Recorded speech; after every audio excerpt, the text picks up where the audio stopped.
అంటే ఏమిటి, ఎవరి మీద రాగద్వేషాలు సన్యాసులకు ఉండడానికి వీల్లేదు. ఎవరి మీద రాగం కానీ ద్వేషం కానీ ఉండకూడదు. ఇది సన్యాసికి ఉండేటటువంటి నియమం. కానీ గృహస్థులకు ఆ నియమం లేదు. అంటే ఏమిటి, ఒకడు సన్యాసి అవ్వాలంటే వాడు రాగద్వేషాలను వదిలిపెట్టాకే సన్యాసి అవ్వగలడు. కానీ ఒకడు గృహస్థుడు అవ్వాలంటే వాడు రాగద్వేషాలను వదిలిపెట్టాలి అనేం లేదు. రాగద్వేషాలను వదిలిపెట్టక్కర్లేదు. లేవు, వాడికి రాగద్వేషాలు లేవు అంటే సంతోషమే. కానీ రాగద్వేషాలు లేకపోతే మాత్రమే వాడు గృహస్థుడు అవ్వగలడు అనే నియమం లేదు శాస్త్రంలో. అథవా బ్రహ్మచారిగా ఉన్నటువంటి వాడికి కూడా రాగద్వేషాలు ఉన్నా ఉండొచ్చు, లేకపోవచ్చు.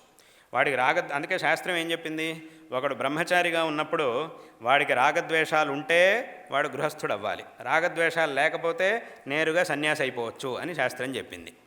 కాబట్టి అక్కడ ఏమైంది, బ్రహ్మచారులైనటువంటి వాళ్ళకి రాగద్వేషాలు ఉన్నా ఉండొచ్చు, లేకపోవచ్చు. గృహస్థుడికి అంతే. కానీ సన్యాసికి మాత్రం రాగద్వేషాలు ఉండకూడదు. లేకపోతే మాత్రమే వాడు సన్యాసి అని అనిపించుకోవడానికి సాధ్యమవుతుంది. కాబట్టి ఇక్కడ ఏమిటి, సరే ఇప్పుడు ఎవరు పీఠాధిపతులుగా ఉన్నారో వాళ్ళకి రాగద్వేషాలు ఉంటే ఏమిటిట అంటే, వాళ్ళ గనక వాళ్ళ పని ఏమిటి, ధర్మ ప్రచారం చేయడం, జనాలకి ధర్మోపదేశం చేయడం.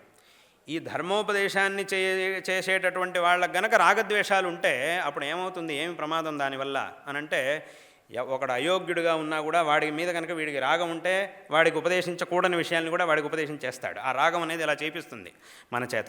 ఒకడు నిజమైనటువంటి యోగ్యుడు, ఏదో కారణంతో వాడి మీద వీడికి ద్వేషం, అప్పుడు నిజంగా వాడికి తత్వాన్ని ఉపదేశం చేయాలి, దానికి యోగ్యుడిగా ఉన్నాడు, కానీ వాడికి తత్వోపదేశం చేయడం, అయోగ్యులకి తత్వోపదేశం చేయడం, యోగ్యుడిని ఉపేక్షించడం, ఇలాంటి ప్రమాదాలన్నీ జరగడానికి అవకాశం ఉంది. కాబట్టి సన్యాసులే అంటే రాగద్వేషాలు వదిలిపెట్టినటువంటి సన్యాసులే ఈ ధర్మ ప్రచార కార్యానికి అర్హులు అనేటటువంటి విషయాన్ని దృష్టిలో పెట్టుకొని శంకరాచార్యుల వారు సన్యాసులని ఈ పీఠాల్లో అధిపతులుగా నియమించి ఉన్నారు. కాబట్టి ఇక్కడ ఇంకొక విషయం ఏమిటి, ఒక ప్రత్యేకమైన సన్యాసికి పీఠాధిపతి స్థానంలో ఉండే సన్యాసికి ఉండేటటువంటి తేడా ఏమిటి అనంటే, ప్రత్యేకమైనటువంటి సన్యాసి అన్నిటినీ వదిలిపెట్టేస్తే చాలు, అన్నిటినీ వదిలిపెట్టేసి ఎక్కడో చోటకి వెళ్ళి ఏకాంతంగా ఉంటే చాలు. కానీ ఈ పీఠాధిపతిగా ఉండే సన్యాసి ఎలా ఉండాలి, అన్నిటినీ వదలాలి, మళ్ళీ అన్నిటి మధ్యలోనే ఉండాలి, అన్నిటి మధ్యలో ఉంటూ అన్నిటినీ వదిలిపెట్టాలి. ఎందుకంటే ఇప్పుడు నేను ఎవరిని చూడడం అయిపోయింది, ఇప్పుడు ప్రత్యేకమైన సన్యాసి అయితే అందరినీ వదిలేసి ఎక్కడో ఏకాంత స్థలానికి వెళ్ళిపోయి కూర్చోవచ్చు, ఎవరు వచ్చినా కూడా నేను ఇంకెవరిని చూసి ఎవరి మొహం చూడడం అని చెప్పి కూర్చోవచ్చు. కానీ పీఠాధిపతిగా ఉండేటటువంటి వాడికి అలా కాదు. వాడు అంతకుముందు ఎంతమందిని చూసేవాడో వాళ్ళకంటే 100 రెట్లు ఎక్కువ మందిని చూడాల్సి వస్తుంది. తర్వాత ఆ సన్యాసి అయిన తర్వాత అన్ని పనులు చేయాల్సి వస్తుంది. కాబట్టి అవన్నీ చేస్తున్నా కూడా, అన్నిటి మధ్యలో ఉన్నా కూడా అన్నిటినీ వదిలిపెట్టి ఉండాలి. ఇది ఒక పీఠాధిపతికి, ఒక మఠాధిపతికి ఉండవలసినటువంటి యోగ్యత. కాబట్టి అది తేడా. కాబట్టి ఒక ప్రత్యేకమైనగా అంటే ఈ రాగద్వేషాలని జయించి ఒక సన్యాసిగా అవ్వాలి అనంటేనే అది చాలా గొప్ప విషయం, చాలా పెద్ద విషయం. అందుకే ఎవ్వరికీ లేనటువంటి ఒక గౌరవం సన్యాసికి ఉన్నది. ఎందుకంటే ఎంతో కఠినమైనటువంటి రాగద్వేష జయాన్ని ఆయన చేశాడు. కాబట్టి సన్యాసులకి ఒక గొప్ప స్థానం అనేది, అందరికంటే ఎక్కువ గొప్ప స్థానం అనేది సన్యాసులకు ఇచ్చారు. అందులోనూ ఇంకా పీఠాధిపతులుగా ఉండేటటువంటి సన్యాసులకు ఇంకా విశిష్టమైనటువంటి స్థానం ఎందుకు ఇచ్చారు అంటే, ఎందువల్లనే ఇచ్చారు అంటే ఏమిటి, అన్నిటి మధ్యలో ఉన్నా కూడా అన్నిటినీ వదిలిపెట్టి దూరంగా ఉండడం. ఇది ఆ పీఠాధిపతుల యొక్క కర్తవ్యం అనేటటువంటి విషయాన్ని దీనంతా కూడా మనసులో పెట్టుకొని శంకరాచార్యుల వారు సన్యాసులని ఈ పీఠముల్లో అధిపతులుగా నియమించి ఉన్నారు. కాబట్టి ఇటువంటి యోగ్యతని పొంది ఉన్నటువంటి వాళ్లే పీఠాధిపతులు అవ్వాలి అనే నియమాన్ని శంకరాచార్యులు వారు చేశారు. ఇదంతా ఎందుకు చెప్పొచ్చాను అనంటే, ఎంత దూరదృష్టితో ప్రతి ఒక్క విషయాన్ని ఎంత సూక్ష్మంగా ఆలోచించి శంకరాచార్యుల వారు ఈ ధర్మోద్ధరణ కార్యాన్ని చేశారు. ఏ కార్యాన్ని మనం తీసుకొని దాన్ని సూక్ష్మంగా విచారించినా కూడా ఇటువంటి ఎన్నో విషయాలు మనకి దాంట్లో తెలుస్తాయి. శంకరాచార్యుల వారు చేసినటువంటి ఒక్కొక్క పని ఏదైతే ఉందో దాని ప్రతి ఒక్క పనిని మనం చక్కగా చూస్తే కనుక దాన్ని ఒకసారి అవలోకించి చక్కగా విచారణ చేస్తే ఇటువంటి ఎన్నో విషయాలు దాంట్లో ఉంటాయి. అంటే ఒక్కొక్క పనిని ఎంత దూరం ఆలోచించి శంకరాచార్యుల వారు చేశారు, ఎంత గొప్పగా ధర్మ సంస్థాపన చేశారు అనేటటువంటి విషయాన్ని మనం తెలుసుకోగలుగుతాం. కాబట్టి ఈ రకంగా ఇటువంటి ఆమ్నాయ పీఠ వ్యవస్థని శంకరాచార్యులు వారు చేశారు. ఇటువంటి పీఠముల్లో ఈ దక్షిణ దిక్కులో దక్షిణామ్నాయ శృంగేరి శారదా పీఠాన్ని శంకరాచార్యులు వారు స్థాపించి ఉన్నారు. ఈ పీఠంలో శంకరాచార్యుల వారు, తదనంతరం సురేశ్వరాచార్యుల వారు, ఈ రకంగా ఈ పీఠ పరంపర ప్రారంభమై ఉన్నది. దీంట్లోనే మన భారతదేశం యొక్క ఇతిహాసంలో ఒక గొప్ప సామ్రాజ్యంగా వెలుగొందినటువంటి విజయనగర సామ్రాజ్యాన్ని స్థాపించినటువంటి విద్యారణ్య మహాస్వామి వారు ఈ పీఠంలో 12వ అధిపతులుగా ఉండి విశేషంగా ధర్మ సంస్థాపన చేశారు. ఇలా అవిచ్ఛిన్నంగా సాగుతూ వస్తున్నటువంటి ఈ పరంపరలో 36వ అధిపతులు మా గురువరేణ్యులు జగద్గురు శ్రీ శ్రీ భారతీ తీర్థ మహాస్వామి వారు. వారు 1995లో అప్పుడు ఇక్కడ అనంతపురానికి విచ్చేసి ఈ నూతనమైనటువంటి శంకర మఠంలో శారదా అమ్మవారి యొక్క శంకరాచార్యుల వారి యొక్క మూర్తులని ప్రతిష్టాపన చేసి ఉన్నారు. మాఘమాసంలో అప్పుడు మూర్తుల్ని ప్రతిష్ఠ చేసి ఉన్నారు. ఇప్పుడు దాదాపుగా 30 సంవత్సరాలు 3 దశకాలు అయినాయి. ప్రస్తుతం ఇక్కడ అమ్మవారి యొక్క మరియు శంకరాచార్యుల వారి యొక్క పంచలోహ మూర్తుల్ని ప్రతిష్ఠించాలి అనేటటువంటి ఆ సంకల్పం, ఆ ఆదేశం మా గురువర్యుల నుంచి మాకు లభించింది. తద్వారా ఈ యొక్క కార్యాన్ని నెరవేర్చడం కోసం, చేయడం కోసం ఇక్కడికి వచ్చాం. రేపటి రోజున ఈ కుంభాభిషేక కార్యక్రమం ఇక్కడ జరగనున్నది. అమ్మవారి యొక్క ఆ దివ్య సాన్నిధ్యం ఇతోపి ఇంకా అధికంగా వర్ధిల్లి అందరికీ కూడా విశేషంగా ఆ అమ్మవారి యొక్క అనుగ్రహం అనేది లభించనున్నది. కాబట్టి రేపటి రోజున ఈ కార్యక్రమం అంతా జరగబోతూ ఉన్నది. ఇవాళ రోజున దానికి పూర్వాంగంగా వేరే కార్యక్రమాలన్నీ కూడా జరుగుతూ ఉన్నాయి. అదే రకంగా ఇవాళ రోజున ఈ అవధాన కార్యక్రమం అనేది కూడా చెయ్యాలి అనేటటువంటి ఆ సంకల్పం మాకు వచ్చింది. తద్వారా ఇవాళ రోజున ఈ కార్యక్రమం సంపన్నమై ఉన్నది. ఇది అత్యంత సంతోషకరమైనటువంటి విషయం. ఈ సందర్భంలో మీ అందరికీ కూడా నారాయణ స్మరణపూర్వకమైనటువంటి ఆశీర్వాదాలని తెలియజేస్తూ ఉన్నాం. శ్రీ శారదా చంద్రమౌళీశ్వరుల మరియు మా గురువర్యుల యొక్క పరిపూర్ణమైనటువంటి కృపాకటాక్షం మీ అందరి యందు సదాకాలం ఉండుగాక. ఈ విధమైనటువంటి ధర్మశ్రద్ధ, ఈ భగవద్భక్తి, గురుభక్తి ఇది నిరంతరం అందరిలోనూ ఇదే రకంగా ఉండుగాక. తద్వారా ఇతోపి అధికమైనటువంటి శ్రేయస్సు అందరికీ కూడా లభించుగాక అని ఈ సందర్భంలో మీ అందరికీ ఆశీస్సుల్ని తెలియజేస్తూ ఉన్నాం. ఏదైనా సరే మనం ఏం చేసినా, ఏ విధమైనటువంటి ఆచరణ చేసినా కూడా దానికి ఒక ప్రమాణం, ఒక సంప్రదాయాన్ని పెట్టుకొని మనం ఆచరణ చేయాలి. అందుకే శంకరాచార్యుల వారు ఒక మాట అంటారు, ప్రసిద్ధమైనటువంటి మాట, దుస్తర్కాత్ సువిరమ్యతాం శృతిమతస్తర్కోను సంధీయతాం అని అంటారు. ఏమిటి ఈ మాటకు అర్థం ఏమిటి? సంక్షేపంగా సరళంగా ఈ మాటకి ఏమిటి అర్థం అని చెప్పాలంటే, ఎప్పుడూ కూడా ఏ లౌకికమైనటువంటి పనుల సంగతి అట్లా ఉంచండి, ధార్మికమైనటువంటి ఆచరణలు ఏవైతే ఉన్నాయో వాట్లని ఆచరించేటప్పుడు ఎప్పుడూ కూడా గుడ్డిగా ఏ విధమైనటువంటి ఆచరణలను చెయ్యకూడదు అనేటటువంటిది ఈ మొదటి మాట యొక్క అర్థం. ఊరికే గుడ్డిగా ఎవరో ఏదో చెప్పారు, ఎవరు చెప్పారు, వాడికి ఏం వచ్చు, చెప్పిన వాడి యోగ్యత ఏమిటి, వాడు ఏం చదువుకున్నాడు, ఏం చెప్పాడు, ఇదేమీ లేకుండా ఊరికే కళ్ళు మూసుకొని గుడ్డిగా ఏదేదో చేస్తూ ఉండడం, ఇట్లా మనం చెయ్యకూడదు అనేది మొదటి మాట యొక్క అర్థం. రెండో మాట యొక్క అర్థం ఏమిటి? ఒకళ్ళు సరైనటువంటి ప్రమాణాన్ని పెట్టుకొని ప్రమాణపూర్వకంగా ఒక మంచి విషయాన్ని మనకు తెలియజేసినప్పుడు దాని మీద ఊరికే కుతర్కాలు చూపిస్తూ కుతర్కాలు దాని మీద చేయకుండా మన మంచి కోసం ఒకళ్ళు ప్రమాణపూర్వకంగా మనకు ఒక మంచి విషయాన్ని ఉపదేశించినప్పుడు దాన్ని చక్కగా ఆచరణ చెయ్యాలి. అప్పుడు ఊరికే అనవసరమైనటువంటి కుతర్కాలన్నీ అక్కడికి తీసుకురాకూడదు. అంటే ఏమిటి? ఏ పని కూడా ఊరికే గుడ్డిగా ఏమీ చేయకూడదు.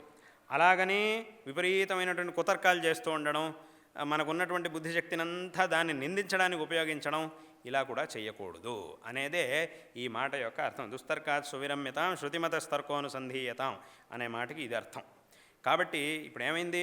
ఇలా ఇప్పుడు చెప్పినట్టుగా ఈ దుస్తర్కాత్ సువిరమ్యతాం అనే మాట యొక్క అర్థం తెలుసుకోకుండా ఊరికే గుడ్డిగా ఏదేదో చేసేవాళ్ళు ఉన్నారు, చాలామంది ఉన్నారు. వాళ్ళ వల్లే మన ధర్మానికి మనకి చెడ్డ పేరు, అప్రతిష్ట వచ్చేది వాళ్ళ వల్లే. అలాంటి వాళ్ళ వల్లే వచ్చింది, చాలాసార్లు అలాంటి వాళ్ళ వల్లే మనకు అప్రతిష్ట అనేది వచ్చింది. ఈ ధర్మానికి దీనికంతా కూడా వస్తూ ఉన్నది. ఎందుకు వస్తుంది? అసలు ఏమిటి దాని పరంపర ఏమిటి, అది ఏమి చూడకుండా ఊరికే గుడ్డిగా ఎవరో ఏదో చెప్పారు, వాళ్ళు ఏదో చెప్పారు, వీళ్ళు ఏదో చెప్పారు, అది ఎందుకు చెప్పారు ఏమిటి, అదేమి చూడకుండా ఏదేదో చేయడం వల్లే, ఏదేదో చేయడం, దాని మొత్తానికి ఇది ధర్మాచరణ అనే ఒక పేరుని దానికి పెట్టడం, ఇలా చేయడం వల్ల ఎన్నోసార్లు చెడ్డ పేర్లు మనకు వస్తూ ఉన్నాయి. కానీ ఇది రాకూడదనే శంకరాచార్యుల వారు అప్పుడే చెప్పారు. ఈ మాటను ఎప్పుడోనే చెప్పేశారు శంకరాచార్యుల వారు. అలాగే ఏ ఒక ఆచరణని మనం చేయాల్సి ఉందో ఊరికే దాని మీద కుతర్కాలు చేస్తూ ఉండడం, ఇది కూడా పనికిరాదు అనేటటువంటి విషయాన్ని శంకరాచార్యుల వారు ఎప్పుడో చెప్పారు. దీని యొక్క అర్థం తెలుసుకోకపోవడం వల్ల ఇన్ని అనర్థాలు జరుగుతూ ఉన్నాయి. ఆ అర్థాన్ని కనుక సరిగ్గా తెలుసుకుంటే ఈ అనర్థాలు జరిగేవి కాదు. కాబట్టి ఈ సరైనటువంటి మార్గం ఏదైతే ఉందో దాన్ని శాస్త్రముల ద్వారా, శాస్త్రజ్ఞుల ద్వారా ఈ విషయాల్ని సరిగ్గా తెలుసుకొని జీవితంలో కృతార్థులు కావాలి అనేటటువంటి విషయాన్ని మీ అందరికీ తెలియజేస్తూ, విశేషంగా ఇప్పుడు చెప్పినట్టుగా మా గురువర్యులు వెనకటి కాలంలో ఇక్కడికి వచ్చి ప్రతిష్ఠ చేసి ఉన్నారు.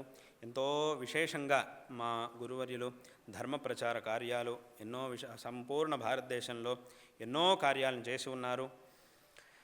అందులోనూ విశేషంగా మా గురువర్యుల యొక్క సన్యాస దీక్ష అయ్యి సరిగ్గా ఈ సంవత్సరానికి 50 సంవత్సరాలు అవుతూ ఉన్నది. ఇది 50వ సంవత్సరం నడుస్తూ ఉన్నది. అందుకే ఈ సందర్భాన్ని పురస్కరించుకునే సువర్ణ భారతి అనేటటువంటి ఒక ఉత్సవాల్ని సువర్ణ భారతి అనేటటువంటి నామధేయంతో ఎన్నో ఉత్సవాలు శృంగేరిలో జరుగుతూ ఉన్నాయి. ఇటీవలే చివరికి మొన్న ఒక శ్రౌత మహాసమ్మేళనం కూడా ఇదే సువర్ణ భారతి అనేటటువంటి సందర్భాన్ని పురస్కరించుకొని దాని యొక్క ఆచరణ కూడా జరిగి ఉన్నది. కాబట్టి ఈ రకంగా ఈ ఉత్సవాలు జరుగుతూ ఉన్నటువంటి ఈ సందర్భంలోనే ఇక్కడ అమ్మవారి శారదా అమ్మవారి యొక్క శంకరాచార్యుల వారి యొక్క ఈ పంచలోహమూర్తుల ప్రతిష్ఠ కూడా ఈ సువర్ణ భారతి అనేటటువంటి ఈ సువర్ణ సందర్భంలోనే జరుగుతూ ఉండడం అది కూడా ఎంతో విశేషమైనటువంటి విషయం. కాబట్టి మా గురువర్యుల యొక్క ఆ కృపా కటాక్షం మీ అందరి యందు సదాకాలం ఉండుగాక. వారు చేసినటువంటి ఆ అనేక విధమైనటువంటి యాత్రలు ఇవన్నీ కూడా ధర్మ ప్రచారం కోసం ఎన్నో చేశారు. ఎన్నో ఉపదేశాల్ని మా గురువర్యులు చేసి ఉన్నారు. ఎంతో విస్తారంగా వేదశాస్త్ర ప్రచార కార్యాలు ధర్మ ప్రచార కార్యాలని వారు చేసి ఉన్నారు. అటువంటి ఆ మార్గాన్ని ఏ మార్గాన్నైతే శంకరులు ఉపదేశించి ఉన్నారో, ఏ కర్తవ్యాన్నైతే ఈ పీఠాన్ని అధిష్ఠించినటువంటి యతులకి శంకరులు ఉపదేశించి ఉన్నారో ఆ కర్తవ్యాన్ని ఎంతో దక్షతతో విశేషంగా నిర్వహించి విశేషంగా సమస్త ఆస్తికులకు మా గురువర్యుల అనుగ్రహాన్ని చేసి ఉన్నారు. మనం ముఖ్యంగా తెలుసుకోవాల్సినటువంటి ఏమిటి, గురువులు మనకి ఏ మార్గాన్ని ఉపదేశిస్తూ ఉన్నారు, ఏ మార్గాన్ని మనకు ఉపదేశించారు, మనం వారి దగ్గర నుంచి ఏం తెలుసుకోవాలి, ఏం చేస్తే నాకు శ్రేయస్సు కలుగుతుంది ఇత్యాది విషయాల్ని మనం తెలుసుకోవాలి. వారు మనకి ఏం ఉపదేశిస్తూ ఉన్నారు అనేటటువంటి విషయాన్ని మనం తెలుసుకోవాలి. దీన్ని మనం చూడాలి. ఒక గురువులో మనం చూడవలసినటువంటి విషయాలు ఇవి. ముఖ్యంగా గురువుకు కావలసినటువంటిది ఏమిటి, జ్ఞానం. ఒక వ్యక్తి గురువు అని అనిపించుకోవాలి అని అంటే అది కేవలం జ్ఞానం వల్లనే అనిపించుకోవడానికి సాధ్యం ఉంది. కాబట్టి గురువు అంటే జ్ఞానం అనేది ముఖ్యం. ఓ గురువు అధిగత తత్వ శిష్యహితాయ ఉద్యత సతతం అని శంకరాచార్యులు గారు చెప్పారు. కాబట్టి గురువుకు జ్ఞానమే ప్రధానం. ఆ జ్ఞానమే లేదు అని అంటే ఎవరిని కూడా మనం గురువు అనడానికి వీల్లేదు. కాబట్టి గురువు అనిపించుకోవాలంటే జ్ఞానం అనేది ఉండాలి. కాబట్టి గురువులో మనం చూడవలసినటువంటిది ఏమిటి, జ్ఞానం. అటువంటి ఆ జ్ఞానంతో ఆ గురువు మనకు చేస్తున్నటువంటి ఉపదేశాల్ని మనం తెలుసుకోవాలి, దాన్ని ఆచరణ చేయాలి. అంతే తప్ప ఇప్పుడు మా గురువుగారు ఏం ఉపదేశం చేశారు, ఏం చేశారు అనే దాన్ని చూడాలి. అంతే తప్ప ఇప్పుడు గురువుగారు ఏం కారులో తిరుగుతారు, ఏం ఆసనంలో కూర్చుంటారు, ఆ బంగారు ఆసనంలో కూర్చుంటారా, వెండి ఆసనంలో కూర్చుంటారా, దేంట్లో తిరుగుతారు, ఏం కూర్చుంటారు, ఎక్కడుంటారు, ఇది కాదు మనం చూడాల్సినటువంటి. వారు ఏమి ఉపదేశించారు, మన యొక్క ఏమీ ఉపదేశించలేదు, మన శ్రేయస్సు కోసం ఏమీ చెప్పనే లేదు అని అంటే అప్పుడు ఇవన్నీ చూడాలి. అదేమిటి ఏమి ఉపదేశం చేయలేదు ఏమిటా అని మనం చూడాలి తప్ప మనకి ఏమి ఉపదేశించారు, ఉపదేశం చేసినా కూడా మంచి మార్గాన్ని ఉపదేశించినా కూడా దాన్ని వదిలిపెట్టేసి ఇలాంటి అసంబద్ధమైనటువంటి ఇలాంటి విషయాలన్నీ చూస్తే దానివల్ల మనకి ఏ విధమైనటువంటి ప్రయోజనము లేదు. ఎందుకంటే ఒక పీఠం అని అన్నప్పుడు దానికి కొన్ని గౌరవాలు మర్యాదలు అవన్నీ ఉంటాయి. దాని ప్రకారంగా అవన్నీ జరుగుతూ ఉంటాయి. అవన్నీ కూడా ఏ ఏ వ్యవస్థలు ఉంటాయో అవన్నీ కూడా అపేక్షతో జరిగేవి కాదు, అథవా దాని మీద ఏదో ఆశతో జరిగేటటువంటివి కావు. ఒక పీఠము ఒక గురువు అన్నప్పుడు దానికి ఒక విధమైనటువంటి వ్యవస్థ ఉంటుంది. ఇప్పుడు ఉదాహరణకి విద్యారణ్య స్వామి వారి కాలంలో విజయనగర సామ్రాజ్యం యొక్క అధిపతులు ఎన్నో రాజలాంఛనాలన్నిటినీ కూడా పీఠానికి ఇచ్చారు, పీఠానికి సమర్పణ చేశారు.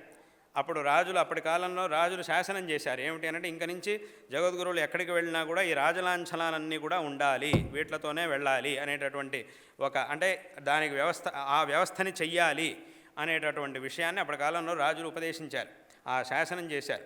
కాబట్టి దాని ప్రకారంగా ఇవన్నీ ఉంటాయే తప్ప ఇవన్నీ కూడా అపేక్షతో అథవా వారు జగద్గురువులు కాబట్టి ఇవన్నీ వారికి వచ్చినాయి తప్ప ఇవి వచ్చినాయి కాబట్టి జగద్గురువులు అని కాదు. ఇవి ఉండడం వల్ల ఎవరు జగద్గురువులు ఎవరు, ఈ రాజలాంఛనాన్ని పెట్టేసుకుంటే వాడు జగద్గురు అయిపోతాడు అని అట్లా ఎవరు అవరు. ఆ యోగ్యత ఉంటే కనుక అప్పుడు ఇవన్నీ కూడా వాటంతటవే వస్తాయి.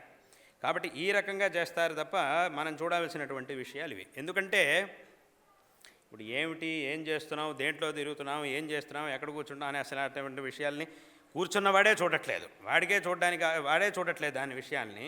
వేరే వాళ్ళందరూ దాన్ని చూడటం ఎందుకు, దాన్ని కాదు మనం చూడాల్సినటువంటి. అందుకే నేను ఒక ఉదాహరణ చెప్తూ ఉంటాను. ఒక పెద్ద సింహాసనం ఉంది, ఆ సింహాసనం చాలా ఎత్తుగా ఉంది, ఎన్నో రత్నాలు ఉన్నాయి దాంట్లో, మంచి బ్రహ్మాండమైనటువంటి సింహాసనం. కింద నుంచి చూసే వాళ్ళందరూ అనుకుంటున్నా అబ్బా ఎంత గొప్ప సింహాసనం ఇది, ఎవడు కూర్చుంటాడో కానీ దీంట్లో చాలా అదృష్టవంతుడు, ఎంత గొప్పగా ఉంది సింహాసనం అని చూస్తూ ఉన్నారు అందరూ. దాన్ని చూస్తూ ఉన్నారు, దాన్ని పొగుడుతూ ఉన్నారు. సరే, ఇంతలో ఒకడు వచ్చాడు, ఆ సింహాసనంలో కూర్చునేవాడు ఒకడు వచ్చాడు. వాడు కూడా మొదటిసారి కూర్చోబోతున్నాడు. వాడికి చెప్పారు, నువ్వే కూర్చోవాల్సింది ఈ సింహాసనంలో అని వాడికి చెప్పారు.